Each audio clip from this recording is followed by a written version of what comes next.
So Drake naming the song Nokia is really a veiled threat, right? And him saying throughout the record, where's the function? You know what I'm saying? If this is the connection, what is the network he's willing to expose? Is this directly linked to the lawsuit that he filed? Or is it linked to some other activity? Or is it linked to both, possibly? You know, if I'm UMG, if I'm LeBron James and others, I'm a little bit worried about exactly what he's willing to expose, since he seems to be on a mission to, maybe I can't destroy Kendrick, but I can destroy everybody who I feel supported him and helped him to destroy me in that battle. Because the threats and the references in this video appear to be very, very real.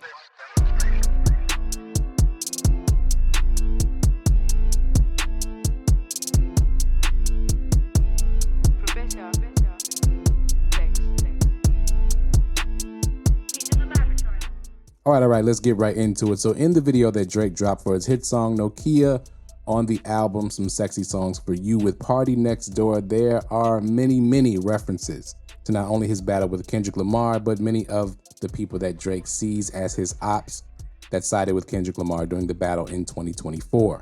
Now the video revolves around, or the theme revolves around, this image from Kendrick Lamar's video Squabble Up, where Kendrick is reading a book titled How to Be More Like Kendrick Lamar for Dummies. So Drake has seemingly taken this advice and in a very trolling way mocks all of Kendrick's performances since the battle, the videos Not Like Us, the video Squabble Up, and Kendrick's record-setting Super Bowl halftime performance. So we start with the theme of the video being in black and white, as Kendrick has used this theme throughout his career in many images and in the video in '95, which comes to mind right away. But the colorless motif is something that Kendrick Lamar uses in a lot of the imagery that he puts forth throughout his career, actually. The album cover to Pimp a Butterfly was also in black and white as well. So Drake is mocking that in a way throughout this video. Also, the title of the song, Nokia. Noki, the root word, means black or brown. In the Finnish etymology of the word currently is plural for soot or black residue. Maybe why everybody in all the dancers in the video were dressed in black, who knows. And speaking of the dancers in the video, the same choreographer for the song Hotline Bling, Tanisha Scott, was also the choreographer for this song. Now, what's the connection between this song and Hotline Bling is that the artist Drum accuses Drake of stealing the ideas of both that song and this song. Now, the song Hotline Bling was originally a song recorded as a remake of Drum's song Cha Cha, but this song Nokia, though sonically similar, is not really a remake of the Drum song Feel Good, but on social media, Drum let the world know that he kind of thinks that it may be. So Drake using Tanisha Scott as the choreographer for both videos for each song could be a troll at Drum, but let's continue as Drake gets more petty throughout the video. Now, in the intro of the video, Drake is mocking the Not Like Us intro, where he's in the same kind of dark hallway, alleyway, whatever you want to say, and he starts the Michael Jackson-esque type dance, similar to what Kendrick did in the intro with the preview to Squabble Up in the Not Like Us music video. Now, the LED board that Drake is in front of with the game Snake playing on the background, all are references to the actual Nokia phone and some of Nokia's early technology. The LED dot matrix screen is similar to the screen that Drake is dancing in front of, and the vintage video game Snake is playing in the background. Shout out to some of the wallpapers I have on my channel. Drake, if you're a subscriber and you're watching, shout out to you. I know I'm hard on you, but it comes from a place of love. But anyway, so Drake in the hallway is surrounded by snakes, which is how he felt during the battle, as he did have many moles in his camp that leaked information to Kendrick Lamar and others. Now, as the scenes throughout the video continue, Drake references all things that happened in Toronto, kind of mimicking the Squabble Up video theme where Kendrick was surrounded by things happening in LA, California, and Compton. Now, the dancers come out in carnival costumes. Toronto has an annual carnival celebration, but this is also a reference to what may be a sneak diss to one of Drake's current and new ops that used to be a very close friend of his. More on that later in the video. He then has an IG model walking through a replica city of Toronto. Now, I'm not sure the importance or the relevance of this, other than Drake is standing on his misogyny, but also depending on who the model is and the themes throughout the song, this also could be a shot at one of his ops Who knows which one? I'm not into the gossip that much. But one thing I did notice is that the model does look similar to his baby mother, Sophie. So maybe that's the thing. Now, the dancers in the all black costumes are very similar, very, very similar to Kendrick Lamar's Super Bowl performance, as I'm sure everyone noticed. Also, the white stage, the game thing of the snake, like I said in the hallway where the snake game was playing in the background.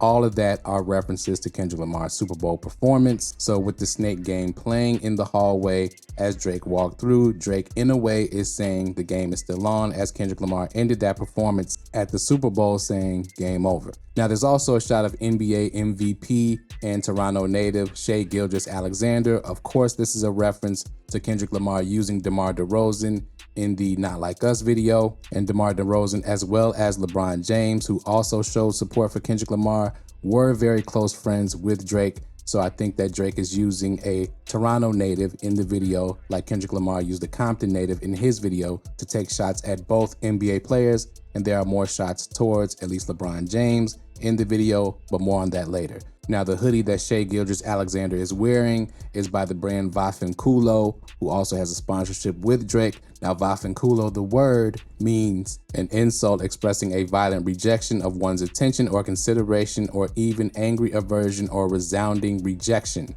So colloquially, that means F you or F off, and that is a reference to Drake starting the song by asking who's calling his phone. Though the song seems like it's just a normal party song, talking about girls calling his phone and going to strip clubs and things like that, there's an underlying message, and this is a good time to get into it. But right before we do, just make sure you hit that like button and hit that subscribe button if you're not subscribed. Also, to all my little content thieves out there that like to make little TikToks off of people's information and research, and we see you, and this is the part you've been waiting for. Shout out to y'all. Headshot, that is. But anyway, let's start with the handshake at the beginning. I know people are going to say you skipped over that. I didn't. Let's get into it right now. Now, this handshake at the beginning between him, and I'm guessing that's Party Next Door's hand that he's passing it off to, so to speak, so because it's a Drake solo song on a duo album, and Party Next Door does not appear in the video. The handshake is very similar to this handshake that LeBron James has with his wife, Savannah. Now, if you're an NBA fan and a LeBron James fan, you know that LeBron is known for having unique handshakes with everyone in his life, and especially his teammates and family members. Now, what may be another shot at LeBron is the Carnival dancers and the use of the Carnival dancers soon after the handshake in the video and the snakes on the board, as maybe Drake is saying, look, he feel like LeBron James maybe snaked him. That's a reach, but it's there. Now, the use of the Carnival dancers could also reference this situation where LeBron James and Drake were partying at Carnival in Toronto and were known to hang out in Toronto a lot. Now, during Drake's Fighting Irish freestyle, which was released at the beginning of the year, Drake hinted at tarnishing LeBron James's, or whoever he was talking to, which more than likely it was LeBron James. He hinted at tarnishing his image. And that also leads me now to why, or another reason why the song was named Nokia in the first place. And it also has to do with receiving phone calls from female. Now, first off, when he's calling out the names of the possible females that could be calling his phone, he calls out Daphne, Danny. Well, the name Whitney would easily fall in line and rhyme with that group of names. From a syllable standpoint, it fits right in. And I think Drake was trolling and giving the fans and OVO Nation something to grasp onto, to say that maybe he had Whitney's name in the song.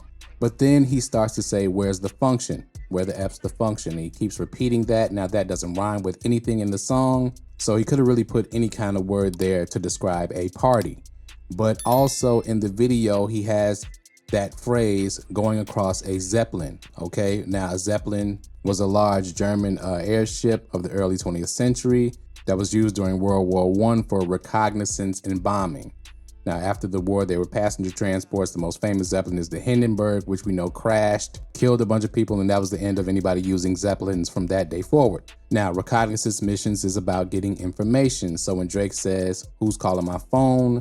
Nokia, receiving informations, and Nokia is famous for having the network exposure function technology. Now, again, I'm going to say it before you do. This is all a reach. However, we have to remember these famous words from Kanye West.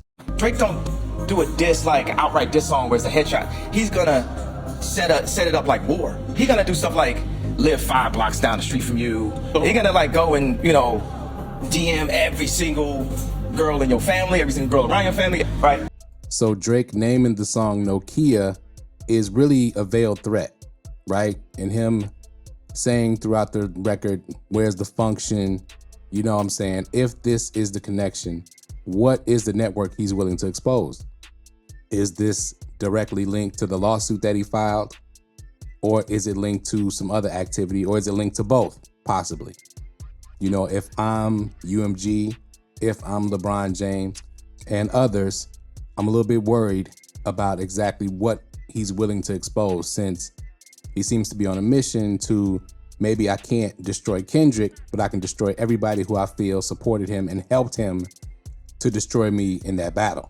Because the threats and the references in this video appear to be very, very real.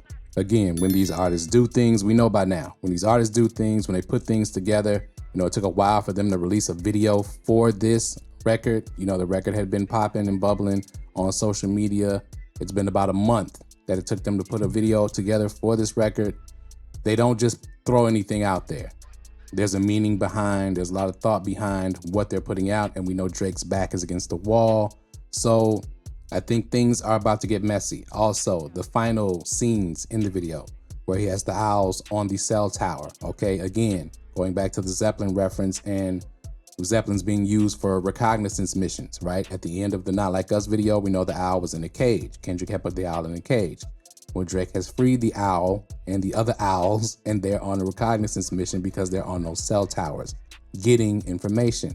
Yet again, going back to who's calling Drake's phone and maybe giving him some information. We know all famous people, or most famous people, have some kind of enemy somewhere, and UMG for sure has not done right by a lot of artists. So there could be information about, whether it be LeBron, whether it be about Kendrick, whether it be about Lucian Grange, etc., Kanye, it doesn't matter. Any of these people's enemies could be getting in contact with Drake to help him in bringing them down. And lastly, the Coptic cross that is being forged on the battle vehicle. Okay, and the guy who's forging the vehicle together has a Coptic cross on his helmet, the welding helmet. Okay, a Coptic cross represents the Holy Trinity. That's why it has the 3 sides on each side of the cross, which is of the Father, the Son, and the Holy Spirit in Christianity. Of course, that also represents family. This is a dig at Kendrick Lamar's, not only the wearing the crown of thorns and the Mr. Morale promo and tour, you know what I'm saying, with the Christianity play and the Israelite play, but also represents Kendrick Lamar and the GNX car being the theme of his GNX album. Drake, I guess, is getting his own battle vehicle ready. That's what I guess that scene in the video is about. So with all that put together, this is far from over for everybody involved, I guess. So that is the Nokia video breakdown and the song breakdown a little bit, I guess. Let me know what you think in the comments below. In going through this, I found a lot of what Drake did in this video very interesting. I think things are about to get messy. I think that's why you hear rumors of a UMG settlement in the lawsuit and things like that. We'll see where this goes, because I believe that things could get messy for some other people. I don't think Drake really has anything on Kendrick Lamar, but I think if I was UMG, if I was LeBron James, if I was other people who were close to Drake who did not exactly side with him during the battle, or he feels like they didn't side with him during the battle, they should be worried, because it doesn't seem like Drake is going to have any chill in this situation, and he's coming for people's careers as he feel like they came for his. So let me know what you think in the comments below, man. As I said, for all of the content thieves out there, just give credit to where credit is due. If you're gonna use this information, you know you didn't do the research for it. That's why I waited so long to drop the video. I let everybody move on, so I know exactly where the content people out there, as the RZA once said, don't bite out ish, all right? But shout out to all the reactors out there who show love. I appreciate the reactors, as everybody in YouTube should. But as far as the content thieves, you know I have a zero tolerance for content thieves and people who steal information. Shout out to What's the Dirt. But anyway, man, hit that like button if you haven't hit that like button. Hit that subscribe button if you're not subscribed. Share this video, share this video, share this video. Tell a friend to tell a friend. Thank y'all for watching this always, and we out.